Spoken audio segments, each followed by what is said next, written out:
These days, 48-year-old Mira Calton enjoys near-perfect health, a far cry from when severe pain kept her from even getting off the couch. I was literally bedridden, and I went to see the doctor, and at that point, he diagnosed me with advanced osteoporosis. He told me I had the bone density of an 80-year-old woman. He told me I'm not going to get better, and that was just the way it was going to be for the rest of my life. Osteoporosis literally means porous bones. That's bad. In fact, half of Americans over 50 either has osteoporosis or is at risk of getting it. Broken bones from osteoporosis account for more hospitalizations than breast cancer, heart disease, and diabetes combined. Refusing to accept her doctor's diagnosis of a life sentence, Mira decided to research the field's top doctors. That extensive work eventually led to not only a lifesaver, but also her future husband, Dr. Jason Calton. And what's really scary is that 50% of women and 25% of men will fracture because of osteoporosis. 24% of these men and women who fracture a hip literally die within the first 12 months of that fracture. Now we start to see osteoporosis for what it is. It's a deadly disease. Dr. Calton put Mira on a program to strengthen her bone density. After 2 years of working with him, I went back for a DEXA scan, and I had reversed my osteoporosis. In their book, Rebuild Your Bones, the Caltons lay out the exact plan that worked so well for Mira. It starts with a diet rich in micronutrients, especially calcium, magnesium, and vitamin D. You focus on vegetables, seeds, and fish, while avoiding the chemicals and sweeteners in processed foods. Sugar blocks your body's ability to absorb calcium and magnesium and reduces your vitamin D levels. We don't want that. We're trying to fight to get the micronutrients in. Sometimes even the healthiest diets don't do the job, and that's when supplements come into play. You just need to choose the right ones. They did a study where they went out and they got 49 different multivitamins right off the shelves. And these are major name brands. The scientists looked at them and determined that 51% of them, or more than half of them, didn't even disintegrate. So how can you get the benefits of the micronutrients in your supplements if you can't even get your body to absorb them? Even the vitamins our body absorbs might need to be taken at different times, so plan your doses. Good example. Calcium and magnesium.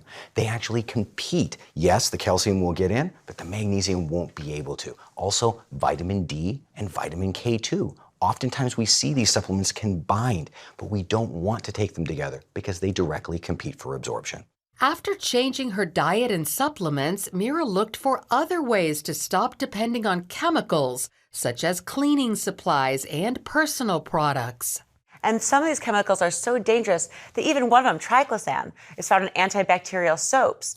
And also your toothpaste and shampoo, you have to be careful, increases your chances of getting osteoporosis by 50%, one single ingredient. Next came focusing on her sleep. That's because people who don't get enough quality rest face a 270% greater risk of developing osteoporosis. Lack of sleep affects the so-called hunger hormones, ghrelin and leptin. An increase in hunger typically leads to choosing comfort food, which is often low in bone-building micronutrients. Make sure you just go into your room and start slowly shutting everything down. Get off of the computer earlier, turn the television down earlier, and pay attention to your sleep habits.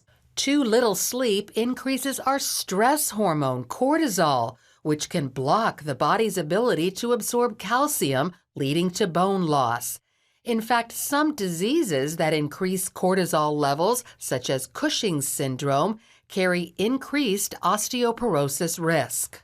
The CDC reports 9 out of 10 older Americans have used a prescription drug within the last month. While they can be life-saving, these and over-the-counter medications can deplete the vital micronutrients our bones need. Some of these drugs include corticosteroids used to treat allergies, asthma, and inflammation, antidepressants, and long-term use of antacids. Dr. Calton recommends ways to reduce what he calls our toxic load. That's his term for the enemies our body fights instead of using strength to fortify our bones.